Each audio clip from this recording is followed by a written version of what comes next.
Hello students, जैसा कि NEET 2021 का जो पेपर कल हो चुका है तो सभी स्टूडेंट्स का पेपर बहुत ही अच्छा गया होगा। और केमिस्ट्री की बात करते हैं तो पर्टिकुलर केमिस्ट्री का जो पेपर आया था ना तो ज्यादा टिपिकल था ना ही ज्यादा इजी था। कुछ क्वेश्चंस थे वो डाटा बेस्ड क्वेश्चन थे, अगर तुम्हें पता है तो ही उन क्वेश्चंस का आंसर दे सकते हैं, अदरवाइज छोड़ना ज्यादा बेटर था। तो अब स्टार्टिंग से डिस्कस करते हैं केमिस्ट्री का पेपर। सबसे फर्स्ट हम यहाँ पर लेते हैं क्वेश्चन नंबर, जैसे मैं फर्स्ट क्वेश्चन कोड ले रहा हूँ P2 और P2 में मैं सबसे पहले केमिस्ट्री में 51, 52 और 53 नंबर का क्वेश्चन जो स्टेटमेंट है उसको हम बाद में डिस्कस करेंगे। सबसे पहले हम आते हैं क्वेश्चन नंबर 54 और 54 नंबर का जो क्वेश्चन है वह थर्मोडायनेमिक पर बेस्ड क्वेश्चन था। और थर्मोडायनेमिक से सबसे इजी चीज पूछी थी जो कि बहुत ही बड़ा है, यहाँ पर Cp minus Cv is equal to R होता है और इसमें से कौन सा रिलेशन सही होगा, तो यहाँ पर क्या हो जाएगा Cp minus Cv is equal to R और इसका आंसर होगा यहाँ पर थर्ड। इसका आंसर क्या हो जाएगा थर्ड। उसके बाद नेक्स्ट क्वेश्चन नंबर 55 और क्वेश्चन नंबर 55 में अगर बात करें क्वेश्चन नंबर 55 यहाँ पेपर कोड में लिख देता हूँ, पेपर कोड है P2 और क्वेश्चन नंबर 55 जो कि सॉलिड स्टेट से है और सॉलिड स्टेट में इसमें पूछा है correct option for the number of body centred unit cell in all 4 type of previous lattice unit cell. तो देखो बॉडी सेंटर हमारे पास 7 क्रिस्टल सिस्टम होते हैं और 7 क्रिस्टल सिस्टम में बॉडी सेंटर किस किस में प्रेजेंट होता है, तो सबसे पहले क्यूबिक में भी हमारा बॉडी सेंटर है, क्यूबिक को हम पढ़ते ही है। तो क्यूबिक के अलावा हमारे पास आता है ऑर्थोरोम्बिक, जिसमें ऑर्थोरोम्बिक ऐसा होता है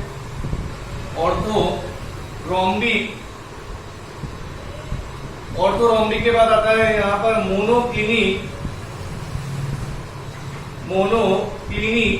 केवल 3 ही ऐसे ब्रेवियस लेटिस होते हैं जिनके अंदर बॉडी सेंटर्ड यूनिट सेल होती है, इसके अंदर तो चारों होती है।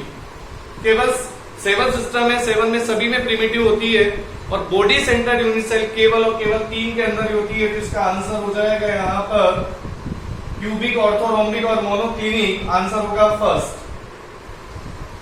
सेकंड आते हैं यहाँ पर क्वेश्चन नंबर 56 और इसमें पूछा है alkaline earth metal one which is covalent और सोल्यूबल इन ऑर्गेनिक सॉल्वेंट। कौन सा alkaline earth metal second group का जो हैलाइड है वो कोवेलेंट नेचर का होता है। हमें पता ही है बेरिलियम और मैग्नीशियम के जो हैलाइड्स होते हैं जनरली वो कोवेलेंट नेचर के होते हैं और ज्यादा कोवेलेंट नेचर कौन से का इसमें आएगा बेरिलियम में, क्योंकि बेरिलियम का साइज होता है छोटा, ये पोलराइजेशन होगा ज्यादा, तो इसमें कोवेलेंट कैरेक्टर सबसे ज्यादा आएंगे। तो इसका आंसर हो जाएगा फर्स्ट बेरिलियम क्लोराइड। उसके बाद में नेक्स्ट हम लेते हैं यहाँ पर question number 57। Tritium is a radioactive isotope of hydrogen emit which one of the following particle. अब देखो ट्रीटियम हाइड्रोजन का एक आइसोटोप होता है जिसका फॉर्मूला आता है 1s3। तो यह क्या इमिट कर सकता है, तो इसमें ऑप्शन में रखा है न्यूट्रॉन, बीटा पार्टिकल, अल्फा और गामा। तो देखो अल्फा तो ये कैसे भी इमिट नहीं कर सकता क्योंकि अल्फा में 2 प्रोटॉन होने चाहिए जो कि पॉसिबल नहीं है, तो ये अल्फा पार्टिकल तो इमिट नहीं करेगा। और गामा न्यूट्रॉन की बात रही तो गामा बहुत ज्यादा एनर्जी रिलीज करता है, तो यहाँ पर गामा भी नहीं होगा। न्यूट्रॉन्स को कम करने के लिए हम जनरली क्या इमिट करते हैं, बीटा पार्टिकल या यहाँ पर प्रोटॉन। तो आंसर हो जाएगा इसका बीटा पार्टिकल और आंसर होगा सेकंड। उसके बाद आता है question number 58। Question number 58 maximum temperature that can be achieved in blast furnace. यह मेटलर्जी का क्वेश्चन है और आयरन मेटलर्जी में हम देखते हैं इसको अलग अलग ब्लास्ट फर्नेस में अलग अलग टेम्परेचर पर अलग अलग जोन होते हैं, 4 जोन होते हैं उसमें, रिडक्शन जोन, स्लेक जोन और फ्यूजन जोन और कंबशन जोन। कंबशन जोन का जो टेम्परेचर होता है वो होता है 2170 केल्विन, जो कि यहां तक होता है अप टू 2200 केल्विन टेम्परेचर तक होता है। तो इसका आंसर हो जाएगा थर्ड। डाटा बेस्ड क्वेश्चन है बिल्कुल यह 59 question number BF3 is a planar electron deficient compound. तो उसमें हमें हाइब्रिडाइजेशन और number of electron around the central atom बताना है। BF3 के अंदर बहुत ही आसान क्वेश्चन था। BF3 हमें पता ही इलेक्ट्रॉन डेफिशिएंट होता है और यहाँ पर इसकी ज्योमेट्री होती है ट्राइगोनल प्लेनर और हाइब्रिडाइजेशन होता है इसका sp2 और इसके वैलेंस शेल में ये नंबर ऑफ इलेक्ट्रॉन होंगे 6, तो इसका आंसर हो जाएगा 4। आंसर क्या होगा 4। उसके बाद आता है question number 60, major product for the of the following chemical reaction, और यहाँ पर HBr की पेरोक्साइड की प्रेजेंस में रिएक्शन दी गई है, और HBr की अगर पेरोक्साइड की प्रेजेंस में रिएक्शन करते हैं तो वो होती है एंटी मार्कोनिकोव या पेरोक्साइड इफेक्ट यहाँ पर। और हम पेरोक्साइड इफेक्ट में बोलते हैं कि मार्कोनिकोव रूल का उल्टा होता है कि नेगेटिव पार्ट कहां जुड़ेगा, जहां पर नंबर ऑफ हाइड्रोजन क्या होंगे, ज्यादा होंगे, तो इसका आंसर हो जाएगा सेकंड। और यहां पर ये बन जाएगा CH3 CH3 CH2 CH2Br, और आंसर यहां पर आ जाएगा इसका सेकंड, इसमें P2 कोड में जो हम लेते हैं। तो इस तरह से है, और ये हम बोलते हैं application of Kohlrausch. Application of Kohlrausch law, यह इलेक्ट्रोकेमिस्ट्री का सबसे इंपॉर्टेंट क्वेश्चन है। कोलराश लॉ जनरली हम पढ़ते ही है। और यहाँ पर NaCl मोलर कंडक्टिविटी तुम्हें दे रखी है, NaCl की दे रखी है, साथ में तुम्हें दे रखी है HCl की दे रखी है, और यहाँ पर सोडियम एसीटेट की दे रखी है। मोलर कंडक्टिविटी तीनों की तुम्हें दे रखी है। यहाँ पर तुमसे एसिटिक एसिड की मोलर कंडक्टिविटी पूछी है, तो तीनों इक्वेशन से हमें यहाँ पर मोलर कंडक्टिविटी निकालनी है। तो हमें एसिटिक एसिड चाहिए, तो एसीटेट आयन प्लस HCl से मिलेगा, दोनों पे ऐड कर दो और यहाँ पर इसको माइनस कर दो, तो हमें यहाँ पर मोलर कंडक्टिविटी मिल जाएगी। और इसमें मिलता है ये सेकंड इक्वेशन, या थर्ड, तो equation 2 plus equation 3 minus equation 1, और यहाँ पर हमें ये आंसर होगा। और इसमें आंसर है, इसमें आंसर होगा 390। ये तो कैलकुलेशन पे डायरेक्ट निकाल सकते हैं कि 126 ये है, जैसे हमारे पास में यहाँ पर NaCl का, HCl का और सोडियम एसीटेट का, तो इक्वेशन 2 का है हमारे पास में 426.16, और इक्वेशन थर्ड का हमारे पास में है 91.0 माइनस 126.45। तो इस तरह से हमारे पास आंसर आता है 390.71 सीमेन यहाँ पर सेंटीमीटर मोल इनवर्स। उसके बाद आता है नेक्स्ट क्वेश्चन, क्वेश्चन नंबर 62, इसका आंसर होगा थर्ड। क्वेश्चन नंबर 62, और 62 क्वेश्चन जो है बहुत ही आसान है। जहां पर ये तुम्हें particular station of all India radio, जहां पर वेवलेंथ पूछा इलेक्ट्रोमैग्नेटिक रेडिएशन, और इलेक्ट्रोमैग्नेटिक रेडिएशन का जो वेवलेंथ होता है वो लैम्डा सी, और यहाँ पर जाता है न्यू, और सी की वैल्यू तुम्हें दे रखी है 3 × 10⁸ मीटर पर सेकेंड, और यहाँ पर तुम्हें जो फ्रीक्वेंसी दे रखी है वो है 1368 किलो हर्ट्ज है। तो यहाँ पर किलो हर्ट्ज को हर्ट्ज में कन्वर्ट कर लो। और यह क्वेश्चन थोड़ा कैलकुलेटिव ज्यादा था, इसमें नियरेस्ट आंसर दे रखा है क्योंकि सेंटीमीटर और मीटर में, तो यहाँ पर जो आ रहा है आंसर वो 29 आ रहा है मीटर में, तो इसका 29 है, तो यहाँ पर हम 3 कर सकते हैं 219.3 मीटर। तो इस तरह से इसका आंसर होगा सेकंड, क्योंकि इसमें पूरी कैलकुलेशन करनी होगी, क्योंकि नियरेस्ट चारों ऑप्शन में नियरेस्ट आंसर है इसलिए। उसके बाद नेक्स्ट आता है क्वेश्चन नंबर 63, और क्वेश्चन नंबर 63 हम जो है कि छोटी छोटी क्लासों में पढ़ते आ रहे हैं कि मेटल डिस्प्लेसमेंट रिएक्शन किस में होगी। मेटल मेटल को डिस्प्लेसमेंट करेगा, Cr2O3 प्लस एल्यूमिनियम, या more reactive metal less reactive, more reactive metal जो होती है वो लेस रिएक्टिव मेटल को क्या कर देगा, रिप्लेस। और यहाँ पर ये बन जाता है Al2O3 प्लस, यहाँ पर क्रोमियम निकल जाता है, और इसका आंसर हो जाएगा यहाँ पर थर्ड। उसके बाद नेक्स्ट आता है 64 नंबर का क्वेश्चन 64, और 64 में पूछा गया है right option for the statement Tyndall effect exhibited by. तो टिंडल इफेक्ट एक सरफेस केमिस्ट्री का क्वेश्चन है। हमने बोला था कि वहां पर लाइट जो होती है वो पूरी डिस्ट्रीब्यूट होती है, और लाइट डिस्ट्रीब्यूट केवल और केवल ट्रू सॉल्यूशन में ना होकर कोलाइडल सॉल्यूशंस में होती है। और यहाँ पर देखो यूरिया, NaCl और ग्लूकोज का जो सॉल्यूशन होता है वो ट्रू सॉल्यूशंस होता है, जबकि जो स्टार्च होता है वह क्या होता है यहाँ पर कोलाइडल सॉल्यूशन। और स्टार्च अगर कोलाइडल सॉल्यूशन है तो स्टार्च ही टिंडल इफेक्ट शो करेगा। इसका आंसर हो जाएगा 4। उसके बाद नेक्स्ट आता है ऑर्गेनिक केमिस्ट्री आइसोमेरिक का क्वेश्चन है 65 कंपाउंड भी शो द मेटामेरीज। कौन सा कंपाउंड मेटामेरीज शो करेगा? तो हमने बताया था जिसमें फंक्शनल ग्रुप सेम होता है और फंक्शनल ग्रुप से अटैच अल्काइल ग्रुप क्या होते हैं? डिफरेंट। लेकिन फंक्शनल ग्रुप कौन सा होना चाहिए? पॉलीवैलेंट फंक्शनल ग्रुप होना चाहिए। और यहाँ पर ईथर जिसमें दे रखा है C4H10O, ये वाला ईथर का फॉर्मूला होगा। ईथर के दोनों तरफ अल्काइल ग्रुप क्या होंगे? डिफरेंट। एक तरफ एक कार्बन है, दूसरी तरफ यहाँ पर अल्काइल ग्रुप, एक तरफ मैंने 2 कार्बन लिए, दूसरी साइड भी 2 कार्बन। तो ईथर फंक्शनल ग्रुप दोनों में सेम है, लेकिन अल्काइल ग्रुप दोनों में ही क्या है? डिफरेंट है। तो ये आपस क्या शो करेंगे? मेटामर्स होंगे, मेटामेरीज शो करेंगे और इसका आंसर हो जाएगा फर्स्ट। नेक्स्ट हम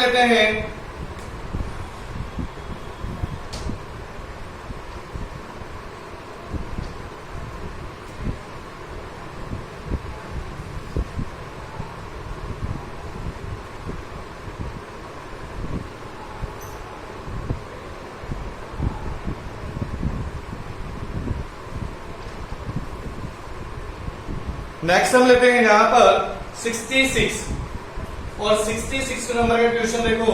मेज द कॉलम पर बेस्ड है और मेज द कॉलम में तुम्हें बहुत ही इजी मिलता है, क्योंकि 4 ऑप्शन दे रखे हैं। 4 में से अगर एक भी चेक करोगे, पहला ऑप्शन जैसे लिस्ट 1 और लिस्ट 2 यहाँ पर, तो लिस्ट 1 और लिस्ट 2 तुम्हें दे रखी है, दोनों को मैच करना है।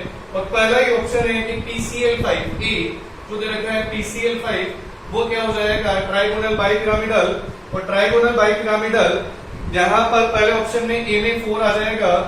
दूसरा देखते हैं बी, और बी में यहाँ पर SF6, और SF6 की ज्योमेट्री क्या होती है? ऑक्टाहेड्रल या स्क्वायर बाइपिरामिडल, जो कि ऑप्शन में केवल सेकंड ऑप्शन में ही मैच हो रहा है, बाकी में मैच नहीं हो रहा। तो इस तरह से 1 या 2 से ही हम यहाँ पर फटाफट इस क्वेश्चन को कर सकते हैं। पूरा क्वेश्चन चेक करने की जरूरत नहीं है। और इसका आंसर हो जाएगा हमारा सेकंड। क्वेश्चन नंबर 67 और 67 में देखो, which one of the following polymers is prepared by addition polymerisation. Addition polymerisation 2 type के पॉलीमर्स हम पढ़ते हैं, एडिशन और कंडेंसेशन।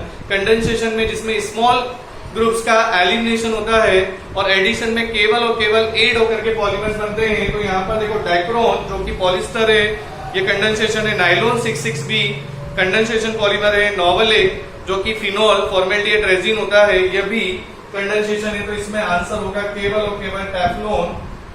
टेफ्लॉन, और टेफ्लॉन का जो स्ट्रक्चर होता है CF2 यहाँ पर ऑल एन, और इसका आंसर हो जाएगा सेकंड यहाँ पर। उसके बाद में आता है question number 68, the RBC deficiency disease of.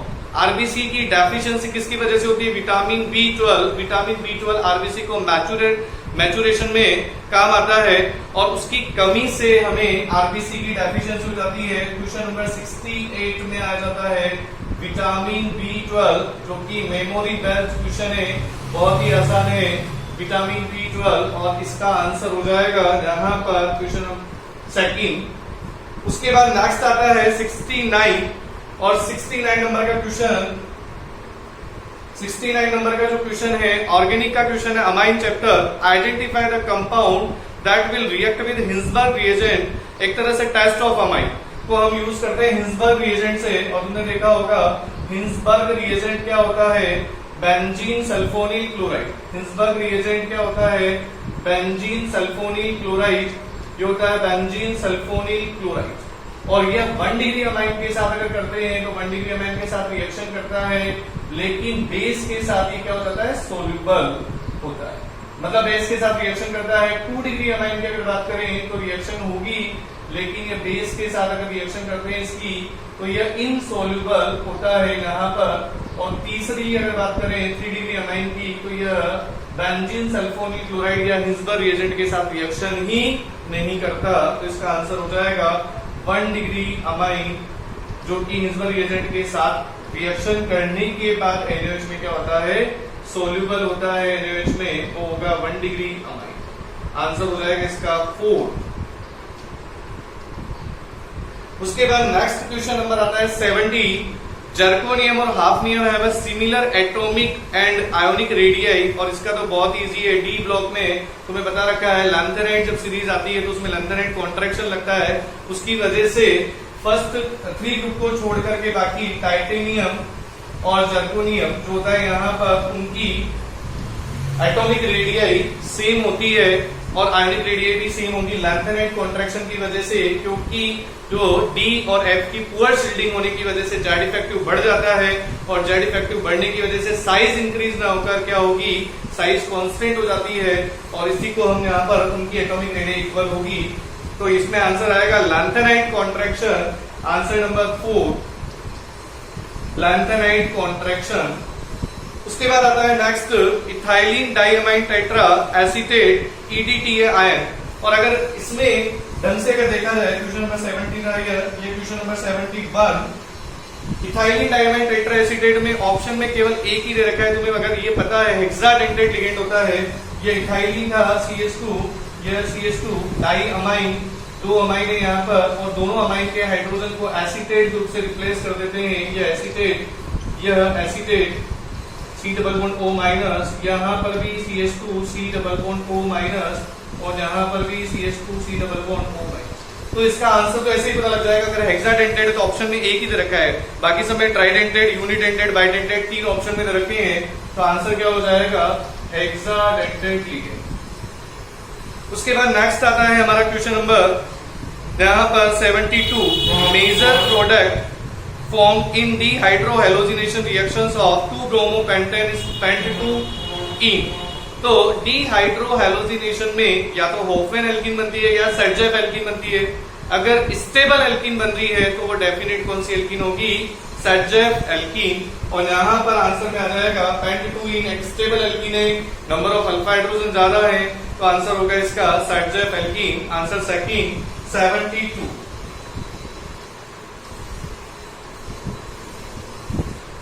उसके बाद नेक्स्ट क्वेश्चन नंबर 73, और 73 जो है इंपीरिकल फॉर्मूले पर बेस्ड है। यहाँ पर हम जैसे मॉल कंसेप्ट है इसको पढ़ते ही है, कार्बन का परसेंटेज दे रखा है, एक ऑर्गेनिक कंपाउंड है जिसमें 78% क्या है, कार्बन है, बाकी रिमेनिंग क्या होगा, हाइड्रोजन। और कार्बन और हाइड्रोजन का यहाँ पर हम क्या ले लेते हैं, तो उनको मॉलिक्यूलर वेट से डिवाइड कर देंगे, तो यहाँ पर जो आता है 6.5 और ये आता है 22, तो इसको राउंड फिगर में लेते हैं तो 1:3 होता है, और इसका आंसर क्या हो जाएगा, CH3। मतलब इसको नियरेस्ट ले लो तो इजी मतलब कैलकुलेशन करने के लिए, तो यहाँ पर CH3 ही हमारा आंसर होगा, और इसमें आंसर हो जाता है 4। उसके बाद में नेक्स्ट आता है क्वेश्चन नंबर 74, जो कि अभी तक नीट में 2 या 3 बार देख चुके हैं इस क्वेश्चन को। हमेशा वीक एसिड और वीक बेस के सोल्ट का जो पीएच होता है वह हमेशा कई बार पूछा जा चुका है। पीएच इज इक्वल टू यहाँ पर 7 minus half pKa minus pKb, यहाँ पर दे रखा है ये फॉर्मूला, और इसमें वैल्यू पुट करेंगे तो इसका आंसर आ जाएगा। डाटाबेस क्वेश्चन है, अगर तुम्हें फॉर्मूला पता है तो तुम इसका आंसर कर सकते हो, और यहाँ पर आंसर होगा इसका फर्स्ट 6 पॉइंट, क्योंकि 7 से डेफिनेट कम आएगा तो एक ही ऑप्शन है 6.25। उसके बाद में आ जाता है यहाँ पर 75, और 75 में structure of beryllium chloride in solid state and vapour phase, और यह हमारा केमिकल बॉन्डिंग का क्वेश्चन है। 75 beryllium chloride in vapour phase, और वेपर फेज में ये डाइमर फॉर्म में होता है भाई, ये किस फॉर्म में होता है, वेपर फेज में यह डाइमर फॉर्म में एग्जिस्ट करता है, डाइमर फॉर्म में। और जबकि यह जो होता है सॉलिड स्टेट में यह होता है पॉलीमर की फॉर्म में एग्जिस्ट करता है, पॉलीमर की फॉर्म में। और इस तरह से यहाँ पर बेरिलियम क्लोराइड की चेन होती है दो तो बेरिलियम क्लोराइड 2 बॉन्ड तो बनाता ही है, बाकी दूसरा अगर बेरिलियम क्लोराइड लेता हूं तो Cl और Cl, और यहाँ पर Ca जो होता है वह हाइड्रोजन ब्रिज बॉन्ड बना देता है, यह भी इसको डोनेट कर देता है। इस तरह से यह यहाँ पर पॉलीमर्स बनता है, ये इसको डोनेट करेगा, ये इसको डोनेट करेगा। तो इस तरह से यह इसमें आंसर होगा, एक चेन पूरी बन जाती है और यहाँ पर वेपर फेज में डाइमर बनता है, तो इसका आंसर हो जाता है सेकेंड, चेन एंड डाइमर। उसके बाद नेक्स्ट आता है 76, मेटलर्जी पर बेस्ट क्वेश्चन है, डाटा बेस्ट क्वेश्चन है। Highly pure metal which is liquid at the room temperature, जो रूम टेम्परेचर पर लिक्विड हो वो होता है गैलियम, और गैलियम के लिए आया है। तो यहाँ पर जोन रिफाइनिंग या इलेक्ट्रोलाइसिस में हम जोन रिफाइनिंग से गैलियम को यहाँ पर निकालते हैं। तो 76 में हमारे पास आंसर आ जाता है फर्स्ट, जोन रिफाइनिंग। यहाँ पर गैलियम की जो मेटलर्जी हम प्योर मेटल जो प्राप्त करते हैं वो जोन रिफाइनिंग से करते हैं। उसके बाद आता है क्वेश्चन नंबर 77, और क्वेश्चन नंबर 77 में आता है यहाँ पर यह right option for the number of tetrahedral और octahedral voids in hexagonal primitive unit cell. Hexagonal primitive unit cell में सबसे पहले तुम्हें नंबर ऑफ एटम्स पता होना चाहिए कि नंबर ऑफ एटम्स कितने होते हैं। इस तरह से हेक्सागोनल प्रिमिटिव यूनिट सेल होती है ये वाली, यहाँ पर ये बन जाती है इस तरह से हेक्सागोनल प्रिमिटिव यूनिट सेल। यहाँ पर अब इस प्रिमिटिव यूनिट सेल में सभी कोर्नर्स पर देखो, बीच में 3 एटम होते हैं और सेंटर में 2 एटम, और कोर्नर्स पर, ईच कोर्नर्स पर एटम होता है। तो ऊपर वाले में भी 2, 8 है तो 1/2, और ये हाफ और हाफ, सेंटर वाले का हाफ हो जाएगा तो 1 ही हो गया। बीच में 3 होते हैं 4 हो गए, और सभी के ऊपर और नीचे कोर्नर्स पर होते हैं तो 1 हो जाएगा। नंबर ऑफ एटम्स यहाँ पर टोटल कितने हो जाएंगे? 6।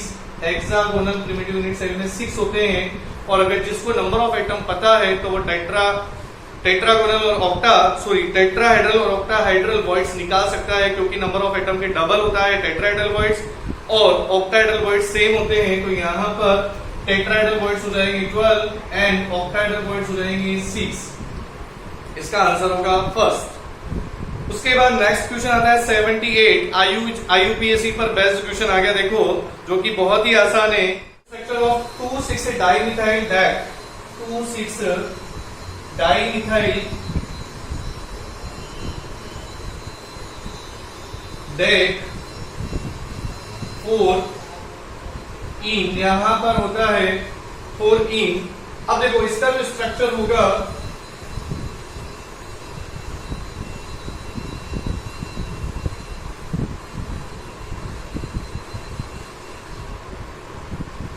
यहां पर देखो यह, अब अगर मैं इधर से लेता हूं तो हमें 1 2 3 4 5 और ये 6, और इसने बोला है 4 पर इन होना चाहिए, 4 पर डबल बॉन्ड होना चाहिए, तो ये तुम्हारा स्ट्रक्चर हो जाएगा 1 2 3 4 5 6 7 8 9 और 10 डेक। तो इसका आंसर हो जाएगा ये वाला आंसर सेकंड, यहां पर आएगा। बिल्कुल ही आसान क्वेश्चन था।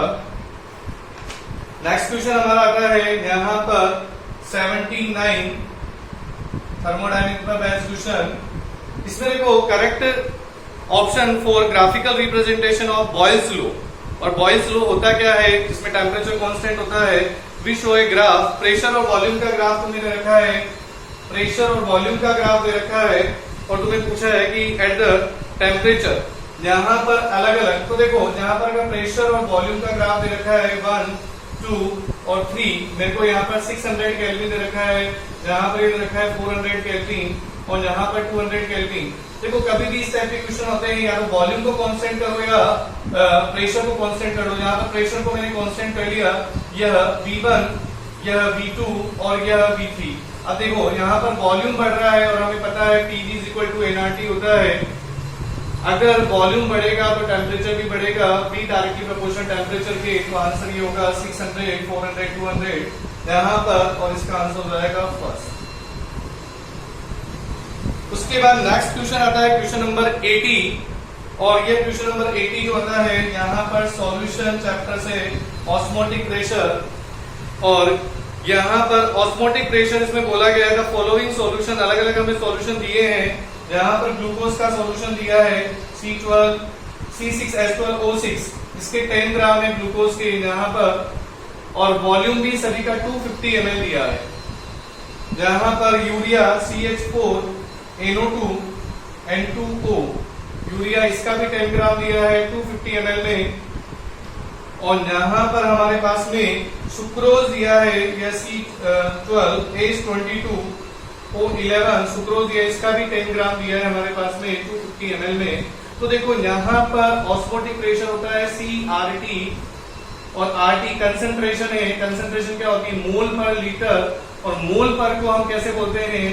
Molecular weight upon molecular weight into volume. और RT तो देखो मास भी सेम है, वॉल्यूम भी सेम है, RT भी सेम है, केवल और केवल मॉलिक्यूलर वेट के इनवर्सली प्रोपोर्शन हो जाएगा यहाँ पर यह।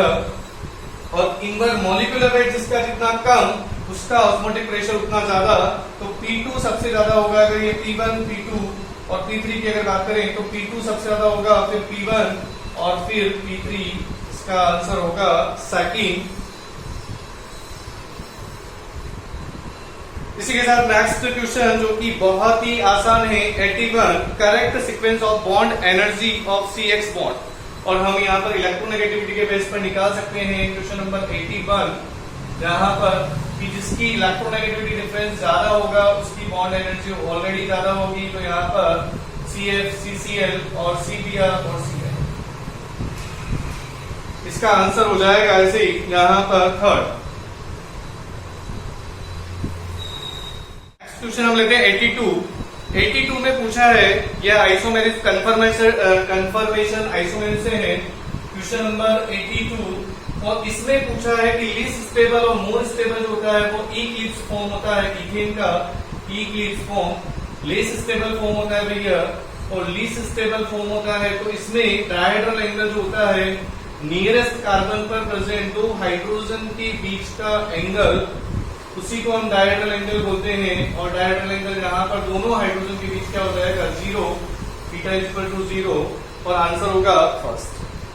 अब ये क्वेश्चन नंबर 83 देखो नोबल गैस का तुम्हें पूरा ग्रुप 18 पता होना चाहिए। और नोबल गैस में यहाँ पर अगर देखते ही हम इस क्वेश्चन को बहुत आसानी से सोल्व कर सकते हैं, क्योंकि हमें पता है नोबल गैस है और उनका मेल्टिंग पॉइंट और बॉइलिंग पॉइंट तो सबसे कम होगा। और इसमें इनकरेक्ट हमें स्टेटमेंट बताना था, तो यहाँ पर लिखा हुआ है देखो noble guys have a very high melting point और बॉइलिंग पॉइंट, जो कि कभी पॉसिबल ही नहीं है। गैसेज है, पहले बात तो उनके बीच में वीक फोर्स ऑफ अट्रैक्शन होता है, वीक वंडरवल फोर्स ऑफ अट्रैक्शन, तो उनका मेल्टिंग पॉइंट बॉइलिंग पॉइंट ऐसे ही क्या होगा? बहुत कम।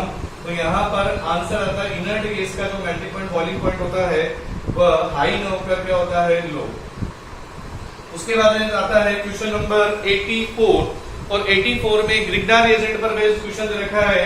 यह एसीटोन हमें पता है फॉर्मेल्डिहाइड लेते हैं तो 1 डिग्री अल्कोहल बनता है, और अगर एसिटाल्डिहाइड लेते हैं तो 2 डिग्री, और कीटोन लेते हैं तो 3 डिग्री अल्कोहल बनता है। तो बस यहाँ पर जो ग्रिग्नार एजेंट क्या लिया हुआ है? Ethyl magnesium bromide.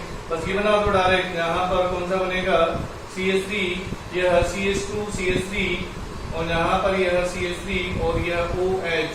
इसका हाइड्रोलाइसिस कर दो यहाँ पर, तो यहाँ पर ये बन जाएगा। अगर नंबरिंग करते हैं 1 2 3 4, 2 मिथाइल 2 ब्यूटेनॉल। इसका आंसर होगा 3 डिग्री अल्कोहल यहाँ पर बनेगा, आंसर होगा फर्स्ट। उसके बाद क्वेश्चन नंबर 85। क्वेश्चन नंबर 85 और भी आसान है। कभी कभी क्या होता है चारों ऑप्शन को देखकर भी हम क्वेश्चन कर सकते हैं। इसमें पूछा है डेल्टा H जो एनर्जी दे रखी है एंथैल्पी रिएक्शंस की, एंथैल्पी ऑफ द रिएक्शन दे रखा है -4.2 किलो जूल पर मोल दे रखा है। अब तुम्हें पता है कि डेल्टा H नेगेटिव है, इसका मतलब रिएक्शन कौन सी होगी? एक्सोथर्मी। और एक्सोथर्मी का ग्राफ कैसा होता है? जिसमें रिएक्टेंट और प्रोडक्ट, तो रिएक्टेंट की एनर्जी ज्यादा होगी, प्रोडक्ट की कम होगी। तो इसमें देख लो यहाँ पर केवल और केवल एक ही ऑप्शन है, यहाँ पर आंसर क्या हो जाएगा? थर्ड। प्रोडक्ट की एनर्जी कम, रिएक्टेंट की एनर्जी ज्यादा। HP minus HR, final minus initial, तो यहाँ पर आएगा नेगेटिव। उसके बाद नेक्स्ट आता है क्वेश्चन नंबर 86। क्वेश्चन नंबर 86 जो होता है यहाँ पर मेज द कॉलम। हाँ, ये क्वेश्चन जरूर थोड़ा सा डाटा बेस्ड क्वेश्चन है, एनवायरमेंटल केमिस्ट्री का है, तो तुम्हें पता होना चाहिए। लेकिन इस क्वेश्चन में भी देखो, अगर ऑप्शन में अगर तुम देखोगे तो पहला क्वेश्चन अगर चारों में से कोई भी एक या दो ऑप्शन तुम्हें पता है, जैसे हमें पता है कि रेडिकल कहाँ बनते हैं? ओजोन डिप्लेशन में बनते हैं। तो यहाँ पर बी में क्या आ जाएगा? थर्ड। अब देख लो बी में थर्ड केवल और केवल दो ऑप्शन में दे रखा है, तो हमें एक और चेक करना है। और हमें पता है SO2 प्लस O2 जो होती है SO3 वो ट्रोपोस्फीयर पॉल्यूशन के लिए रेस्पॉन्सिबल होती है, SO2 तुम्हें पता ही है। तो यहाँ पर ए में आ जाएगा 4 और एक ही ऑप्शन है आंसर 4। इस क्वेश्चन को डाटा बेस्ड क्वेश्चन की तरीके से हम कर सकते हैं। दो ऑप्शन को मैच कर लो, ज्यादा से ज्यादा एक ऑप्शन को मैच करने पर कभी कभी आंसर आ जाता है मैच द कॉलम में, लेकिन तुम तो एटलीस्ट दो को मैच करो। दो को मैच करते ही बाकी दो को रिमेनिंग को छोड़ भी सकते हो, मैच करने की जरूरत नहीं होती। उसके बाद आता है क्वेश्चन नंबर 87 और 87 नंबर पे क्वेश्चन कोलबर्ग इलेक्ट्रोलाइसिस रिएक्शन पर बेस्ड है। हम कई बार इसको पढ़ चुके हैं। CH3CH2 यहाँ पर C double bond O minus और Na+ कोलबर्ग इलेक्ट्रोलाइसिस रिएक्शन में सोडा लाइन की प्रेजेंस में हम करते हैं। सॉरी, सोडा लाइन की प्रेजेंस, कोलबर्ग इलेक्ट्रोलाइसिस ना होकर ये सोडा लाइन है और सोडा लाइन में आता है 3:1 का रेशो आता है। हम बोलते क्या है, हमारे दिमाग में चलता कुछ और है। जैसे ही क्वेश्चन देखा इलेक्ट्रोलाइसिस होता है ना, कोलबर्ग इलेक्ट्रोलाइसिस हमारे दिमाग में, लेकिन ये सोडा लाइन पर बेस्ड है। डीकार्बोक्सिलेशन के दो मेथड होते हैं, एक तो कोलबर्ग इलेक्ट्रोलाइसिस मेथड होता है और एक डीकार्बोक्सिलेशन। और डीकार्बोक्सिलेशन में हम यूज करते हैं सोडा लाइन, जिसका फॉर्मूला होता है NaOH plus CaO। तो इसमें यहाँ पर आंसर में आएगा CaO, जो कि NaOH को क्या बनाए रखता है, ड्राई बना रखता है। इसका काम होता है मॉइस्चर को एब्जॉर्ब करने का, इसको क्विक लाइम भी हम बोलते हैं CO। क्वेश्चन नंबर 88 और 88 क्वेश्चन जो है वो सॉल्यूशन चैप्टर का है और हमें यहाँ पर राउल्ट्स लॉ की एप्लीकेशन बताया। राउल्ट्स लॉ ने बोला था कि जो total vapour pressure of solution होता है वो मोल फ्रैक्शन ऑफ A और उसके प्योर फॉर्म में vapour pressure PA0 XB plus PB0 के इक्वल होता है total pressure, total vapour pressure of the solution. अब देखो यहाँ पर हमें मोल बेंजीन और ऑक्टेन का हमें यहाँ पर मोल फ्रैक्शन का रेशियो दे रखा है 3:2। यहाँ पर दे रखा है मोलर रेशियो दे रखा है, मोल्स दे रखे हैं, तो यहाँ पे मोल फ्रैक्शन निकाल सकते हैं। तो P इज इक्वल टू क्या आ जाएगा, 3/3+2 5 इंटू यहाँ पर प्योर स्टेट में उसका वेपर प्रेशर दे रखा है, बेंजीन का दे रखा है 280 mm ऑफ Hg, यहाँ पर 280 mm ऑफ Hg प्लस यहाँ पर हम इसका ऑक्टेन का मोल फ्रैक्शन निकालेंगे तो 2/5 इंटू 420 यहाँ पर रखा है और इसको हम कैलकुलेट करेंगे तो बहुत ही आसान है। यहाँ पर कैलकुलेशन कर लो और कैलकुलेशन करेंगे तो 336 इसका आता है आंसर mm ऑफ Hg। यह बहुत ही इजी क्वेश्चन था। तो total vapour pressure of solution यहाँ पर आंसर होगा 4। आंसर क्या हो जाएगा 4। उसके बाद आता है नेक्स्ट 89 नंबर का क्वेश्चन नंबर 89 और 89 में मेज द कॉलम वही ऑर्गेनिक की सारी रिएक्शंस है और इसमें दो रिएक्शंस को देख लो बस केवल। और फर्स्ट रिएक्शन जो रखी है वह है बेंजीन की CO प्लस HCl के साथ में रिएक्शन, तो हम बोलते हैं गेटरमान कोच। को से मैं हमेशा याद कर रहा हूँ, गेटरमान कोच रिएक्शन होती है यह LCl3 की प्रेजेंस में। दूसरी B यहाँ पर RCO CH3 का अगर NaOH प्लस X2, यहाँ पर डायरेक्ट NaOH रखा है, ये हेलो फॉर्म रिएक्शन है। तो बस दो रिएक्शन हमें पता चल गई तो मेजर कॉलम हमारा ऑटोमेटिक मैच हो जाएगा, तो ज्यादा निकालने की जरूरत नहीं है। बाकी यहाँ पर ये हेल्बर्ट-जेलेंस की रिएक्शन है और यहाँ पर एक एसिडिफिकेशन रिएक्शन है एसिड प्लस एल्कोहल की प्रेजेंस, तो इसको हम आसानी से मैच कर सकते हैं। क्वेश्चन नंबर 90, इसका जो आंसर होगा वो होगा फर्स्ट। उसके बाद में आता है क्वेश्चन नंबर 90 इटार रिएक्शन, जो कि कई बार एग्जाम में आ चुकी है। ये नीट के और जेईई के एग्जाम में कई बार आ चुकी है। टोलुइन की रिएक्शन हम करते हैं क्रोमिक क्लोराइड से CrO2Cl2 की क्रोमियम कॉम्प्लेक्स बनता है। एनसीईआरटी ने ये दो टाइप से रिएक्शन दे रखी है, एक तो क्रोमिक क्लोराइड की प्रेजेंस में दे रखी है और एक CrO3 एनहाइड्राइड की प्रेजेंस में भी ये दे रखी है। और इसमें अलग इंटरमीडिएट बनेगा और इसमें अलग इंटरमीडिएट बनेगा, जिसमें क्रोमियम प्रेजेंट है उसमें क्रोमियम कॉम्प्लेक्स बनता है और इसका अगर हाइड्रोलाइसिस करते हैं तो एरोमेटिक एल्डिहाइड या बेंजीन यहाँ पर एज ए प्रोडक्ट होगा, तो इसका आंसर साइक्लिक एसिड रहेगा जिसमें क्रोमियम प्रेजेंट है। उसके बाद आता है क्वेश्चन नंबर 91 और 91 में भी यह भी एक ऑर्गेनिक का क्वेश्चन है 91 और 91 में हमें पता है कि सोडियम बोरोहाइड्राइड और लिथियम एल्यूमिनियम हाइड्राइड में से लिथियम एल्यूमिनियम हाइड्राइड एक स्ट्रॉन्ग रिड्यूसिंग एजेंट होता है, सोडियम बोरोहाइड्राइड मॉडरेट होता है, सभी का रिडक्शन नहीं करता। और वह केवल और केवल एसिड क्लोराइड का ही रिडक्शन करता है, एसिड क्लोराइड का ही रिडक्शन करता है। तो यहाँ पर ये सोडियम बोराइड एस्टर का रिड्यूस नहीं करेगा, केवल और केवल कीटोन को ही रिड्यूस करता है। तो इससे हमारा क्वेश्चन आसान हो जाएगा। ये कीटोन है, ये अल्कोहल में बदल जाएगा यहाँ पर, और एस्टर जो है वो हमारा बदल जाएगा, एस्टर एसिटीज एस्टर रहेगा सोडियम बोरोहाइड्राइड की प्रेजेंस में। तो आंसर चेक कर लो, ये हमारा इसका आंसर होगा फर्स्ट, आंसर हो जाएगा फर्स्ट।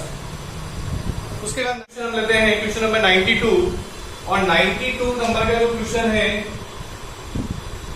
वह एक्टिवेशन एनर्जी पर बेस्ड है, ऑरिनियस इक्वेशन। और ऑरिनियस इक्वेशन होती क्या है, तो यहाँ पर ऑरिनियस इक्वेशन हम लेते हैं K is equal to A e की पावर E अपॉन RT, और यहाँ पर अगर ln ये K is equal to ln A plus यहाँ पर माइनस EA अपॉन R, और यहाँ पर ग्राफ बोला है ln K और 1 अपॉन T के बीच में, तो हमारा जो स्लोप हो जाएगा y इज इक्वल टू यहाँ पर mx प्लस c, ये इंटरसेप्ट, तो स्लोप यहाँ पर क्या हुआ माइनस EA अपॉन R, और माइनस EA अपॉन R की इक्वल रखो। यहाँ पर माइनस EA अपॉन R की वैल्यू तुम्हें दे रखी है -5 इंटू 10 की पावर 3 यहाँ पर केल्विन, और यहाँ पर केवल और केवल तुम्हें R से इसको मल्टीप्लाई करना था, R से मल्टीप्लाई करके, और यहाँ पर R की वैल्यू भी तुम्हें दे रखी है। तो हमारा आंसर आ जाएगा यहाँ पर सेकंड 41.5 किलो पर मोल। उसके बाद आता है क्वेश्चन नंबर 93, और क्वेश्चन नंबर 93 में अगर हम लेते हैं यहाँ पर एनिलीन, ये बेंजीन डाइजोनियम सॉल्ट का क्वेश्चन है, एनिलीन, और यहाँ पर यह Br दे रखा है, यह Br और यह Br, तो हमें पता है कि हम NaNO2 plus HCl diazotization reaction करते हैं तो डाइजोनियम सोल्ट बनता है, और डाइजोनियम सोल्ट को यहाँ पर N2 प्लस और Cl माइनस, यह Br और यह Br, और इसकी रिडक्शन होता है या तो H3PO2 यूज करते हैं या फिर यहाँ पर C2H5OH यूज करते हैं। एनसीईआरटी की लाइन है, एनसीईआरटी में लिखा हुआ है अच्छे से, और यहाँ पर क्या बन जाएगा रिडक्शन हो जाएगा, और यहाँ पर 2 4 6 अगर 135 ट्राइब्रोमो बेंजीन। नेक्स्ट क्वेश्चन आता है यहाँ पर 94, और 94 नंबर के क्वेश्चन में यहाँ पर बोला है irreversible expansion of ideal gas under isothermal condition. अब आइडल गैस है और आइसोथर्मल है, आइसोथर्मल का मतलब होता है delta T is equal to 0, तो डेल्टा U भी क्या हो जाएगा 0 इंटरनल एनर्जी, और इरिवर्सिबल बोला है तो एंट्रोपी नॉट एज 0, एंट्रोपी क्या हो जाएगी उसकी पॉजिटिव। इसका आंसर होगा 4। थर्मोडायनेमिक्स का क्वेश्चन है 95 यहाँ पर बोला है यह following pairs of ion which one is not iso electronic pair. कुछ स्टूडेंट क्या करते हैं नोट को तो खा जाते हैं, आइसो इलेक्ट्रॉनिक पेयर पे टिक कर देते हैं, जबकि 3 इसमें आइसो इलेक्ट्रॉनिक पेयर हैं, O-2 F-, दोनों में 10 इलेक्ट्रॉन होंगे, 10 इलेक्ट्रॉन, Mg+2 और ये सोडियम प्लस, ये भी आइसो इलेक्ट्रॉनिक है 10 इलेक्ट्रॉन। इधर से यहाँ पर Mn+2 और यहाँ पर आता है Fe+3, इनमें भी सेम इलेक्ट्रॉन होंगे 25, यहाँ पर 23 इसमें भी हो जाएंगे, लेकिन Fe+2 एक ही ऑप्शन बचता है जो कि हमारा आंसर होगा वो है फर्स्ट Fe+2 और Mn+2। उसके बाद आता है 96 नंबर का क्वेश्चन, और 96 नंबर का जो क्वेश्चन आता है वो भी कोलरास की एप्लीकेशन ही है इलेक्ट्रोकेमिस्ट्री में। Molar conductivity of acidic acid 0.007 molar acidic acid solution की कंडक्टिविटी तुम्हें दे रखी है, यहाँ पर 20 दे रखी, C पर 20 है यहाँ पर, और इनफाइनाइट डाइल्यूशन पर, यहाँ पर इनफाइनाइट डाइल्यूशन पर कंडक्टिविटी निकाल लो, दोनों की दे रखी है, एसिड H+ की दे रखी है और एसिटेट की दे रखी है, दोनों को ऐड करोगे तो हमें इनफाइनाइट डाइल्यूशन पे मिल जाएगी, और इनफाइनाइट डाइल्यूशन पे मिल जाएगी जिससे हम अल्फा निकाल लेंगे, दोनों को रेशो करके अल्फा की वैल्यू आ जाएगी, और अल्फा की वैल्यू यहाँ पर आती है 0.05 समथिंग आती है, शो करके देखना 20 अपॉन ये होती है 400 और 20 अपॉन 400 यहाँ पर तो 1/20 तो ये आ जाता है 0.05 5% आती है और 5% से बिलो अगर होता है या 5% तक होता है तो हम डिग्री ऑफ डिसोसिएशन को 1 के इक्वल मान लेते हैं, मतलब नेग्लिजिबल मान लेते हैं, सॉरी 1 माइनस अल्फा को 1 के इक्वल और सी अल्फा स्क्वायर से हम यहाँ पर निकाल सकते हैं, सी अल्फा स्क्वायर से के की वैल्यू फाइंड कर सकते हैं और हमारा आंसर आएगा इसका बहुत ही आसान है, आंसर होगा 4। क्वेश्चन आता है 97 और क्वेश्चन नंबर 97 में देखो which of following molecule is non planar in nature, non planar नहीं है, नॉन पोलर है, नॉन पोलर इन नेचर और नॉन पोलर में जो सिमेट्रिकल मॉलिक्यूल होता है उसका वो क्या होगा, डाइपोल मूवमेंट 0 और डाइपोल मूवमेंट अगर 0 है सिमेट्रिकल मॉलिक्यूल डाइपोल मूवमेंट 0 तो वो क्या हो जाएगा नॉन पोलर और यहां पर होता है NO2 भी नहीं होगा, POCl3 का भी कुछ ना कुछ डाइपोल मूवमेंट होता है, फॉर्मेल्डिहाइड का भी, तो यहाँ पर यह हो जाएगा PCl5 का ही एक मेंबर है HbCl5। उसके बाद आता है question number 98, choose the correct answer. अब इसमें भी मेज द कॉलम का क्वेश्चन है, ये एक तरह से कोऑर्डिनेशन कंपाउंड का क्वेश्चन है 98 और इसमें तुम्हें बोर मैग्नेटोन निकाला था जैसे FeCN का होल 6 -3 और यहां पर Fe का ऑक्सीडेशन नंबर होता है +3 और इसमें स्ट्रॉन्ग फील्ड लिगेंड है तो पैरिंग हो जाएगी, इसमें केवल और केवल अनपेड इलेक्ट्रॉन जो होगा वो एक ही होगा, तो यहाँ पर बोर मैग्नेटोन पे आ जाएगा 1.73। इसी तरह Fe अगर H2O की बात करें तो FeH2O यह स्ट्रॉन्ग फील्ड ना होकर के वीक फील्ड लिगेंड होता है वाटर और यहाँ पर यह +3 यह भी Fe+3 होगा और Fe+3 होगा तो इसमें 5 पॉइंट समथिंग आ जाएगा, तो 2 से ही हमारा आंसर निकल जाता है मेज द कॉलम अगर हम करते हैं। उसके बाद क्या आता है FeCN का होल 6 -4 ले रखा है तो इसका मतलब यहाँ पर +2 होगा और Fe+2 है तो इसका यहाँ पर 4 पॉइंट समथिंग, सॉरी यहाँ तो 0 डाइपोल मूवमेंट हो जाएगा, इलेक्ट्रॉन की पैरिंग हो जाएगी 0 बोर मैग्नेटोन यहाँ पर होगा, तो इस तरह से हम मेज द कॉलम इसको कर सकते हैं, आंसर हो जाएगा 1। 1 या 2 को कर लो सोल्व और उनको मेच करोगे तो शायद मेरे हिसाब से आंसर निकल जाएगा। उसके बाद आता है क्वेश्चन नंबर 99 और लास्ट हमारा 100। क्वेश्चन नंबर 99 जो होता है choose the correct option for the total pressure in mixture of, यहाँ पर देखो टोटल प्रेशर निकालना है 4 ग्राम O2 दे रखा है और 2 ग्राम H2 दे रखा है, 2 ग्राम H2 और यह टोटल मोल निकालना Pv nRT से निकाल सकते हैं हम, यहाँ पर इसके टोटल मोल निकाल लो तो यहाँ पर ऑक्सीजन के जो मोल आएंगे, ऑक्सीजन मोल 1/4/32 तो 1/8 मोल आ गया, हाइड्रोजन के जो मोल होंगे यहाँ पर 2/2 = 1 मोल, तो टोटल मोल हो जाएगा हमारा यहाँ पर 9/8 टोटल मोल हो जाएंगे, तो बस यहाँ पर 9/8 मोल रखो, आर की वैल्यू पुट करो, आर की वैल्यू तुम्हें दे रखी है 0.082, यहाँ पर टेम्परेचर दे रखा है 273 केल्विन, वॉल्यूम तुम्हें दे रखा है 1 लीटर, कर सकते हो, इसका आंसर आ जाएगा अप्रोक्सीमेट तुम्हारा आ जाएगा P = 25.18। इसमें भी कैलकुलेशन तुम्हें करनी होगी और इसका आंसर होगा 4।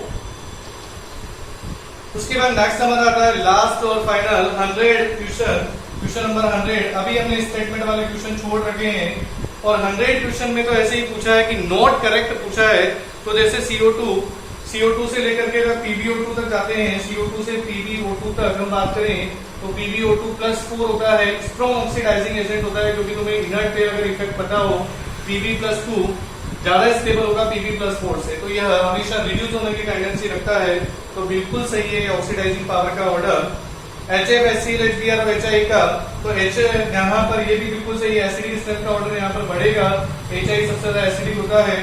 यह जरूर गलत है कि H2O से अगर हम चलते हैं और H2 यहाँ पर लास्ट में आता है टेलुरियम, पर एसिडिक स्ट्रेंथ क्या होगा, इंक्रीज होगा, pK की वैल्यू क्या होगी, डिक्रीज, जबकि यहाँ पर दे रखा है pK की वैल्यू इंक्रीज बता रखा है, तो ये गलत है, तो इसका आंसर हो जाएगा 3rd।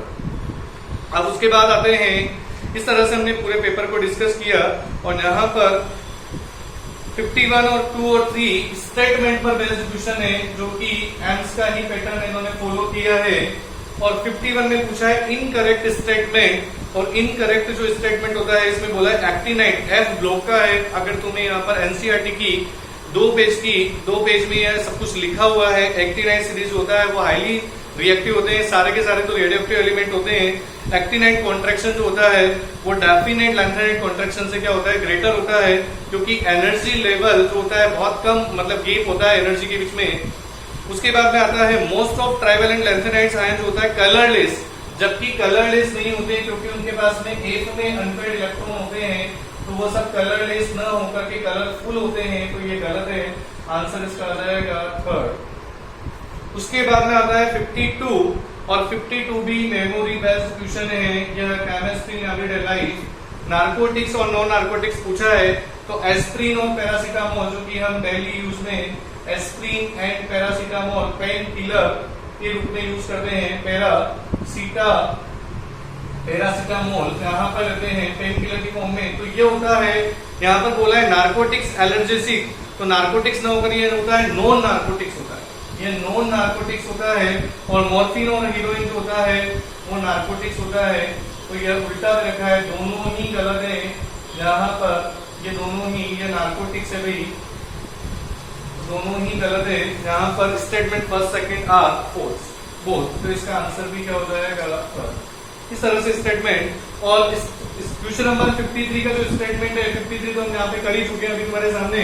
क्वेश्चन नंबर 100 में HF HCl HBr में एसिडिक स्ट्रेंथ का ऑर्डर, यहाँ पर HF HCl HBr और HI में जो एसिडिक स्ट्रेंथ का ऑर्डर होता है वो HI का सबसे ज्यादा होगा। नीचे जाने पर बॉन्ड लेंथ क्या होती है, इंक्रीज, बॉन्ड लेंथ इंक्रीज होती है, बॉन्ड स्ट्रेंथ डिक्रीज होती है, बॉन्ड स्ट्रेंथ डिक्रीज होगी और आसानी से वो स्पेसिफाई दे देगा। तो इसका दोनों ही स्टेटमेंट सही है, एसिडिक स्ट्रेंथ और इसको एक्सप्लेनेशन कर रहा है वो भी बिल्कुल सही है। Both statement first and second are true, तो इसका आंसर हो जाएगा सेकंड।